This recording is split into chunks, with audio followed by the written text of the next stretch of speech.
예, 안녕하세요.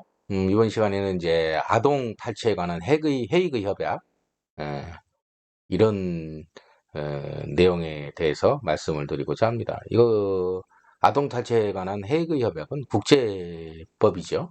딱 국제법이라는 게 뭐 특정으로 이렇게 정해진 건 아니지만 말 그대로 우리나라 이외에 이제 우리나라가 협약한 동의한 또는 비준한 아니면 비준하지 않더라도 다른 나라들끼리 이제 유엔을 중심으로 해가지고 서로 약속한 법들이 국제법이죠. 이 중에 이제 아동 탈취 문제가 있는데 물론 이제 미국이나 프랑스나 영국처럼 선진국에 있는 분들과 국제 결혼한 분들도 이 아동 탈취 문제에 대해서 이제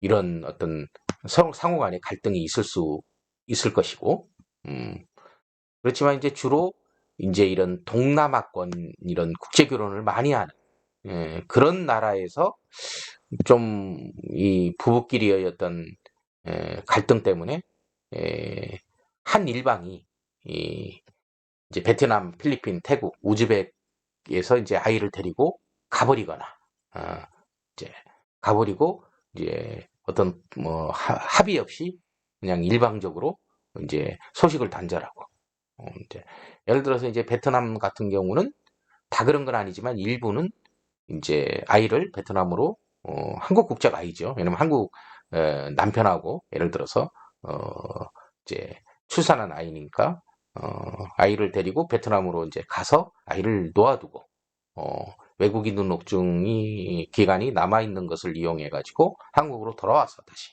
이제 일을 하는. 예.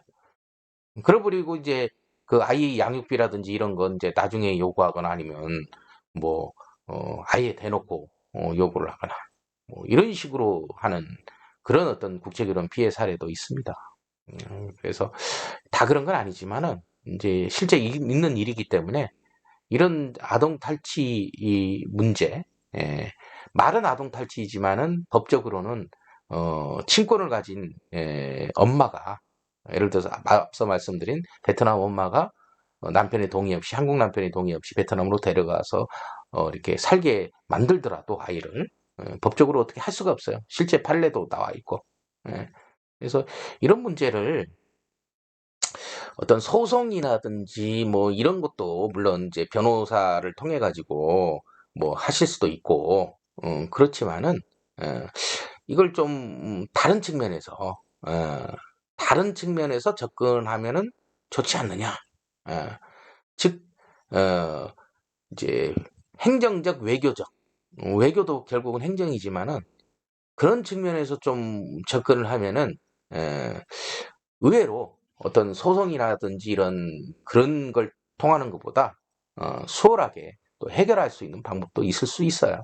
그래서 이런 어떤 국제결혼 분야의 이제 전문가인 이제 전해일 행정사에게 연락 주시면은 서로 이제 어떤 상담이나 대화를 통해 가지고 그 해결의 실마리를 어, 찾아볼 수도 있을 것 같습니다. 그래서 이런 아동 탈취 문제가 있는 분들임 전해일 행정사에게 연락 주시기 바랍니다. 감사합니다.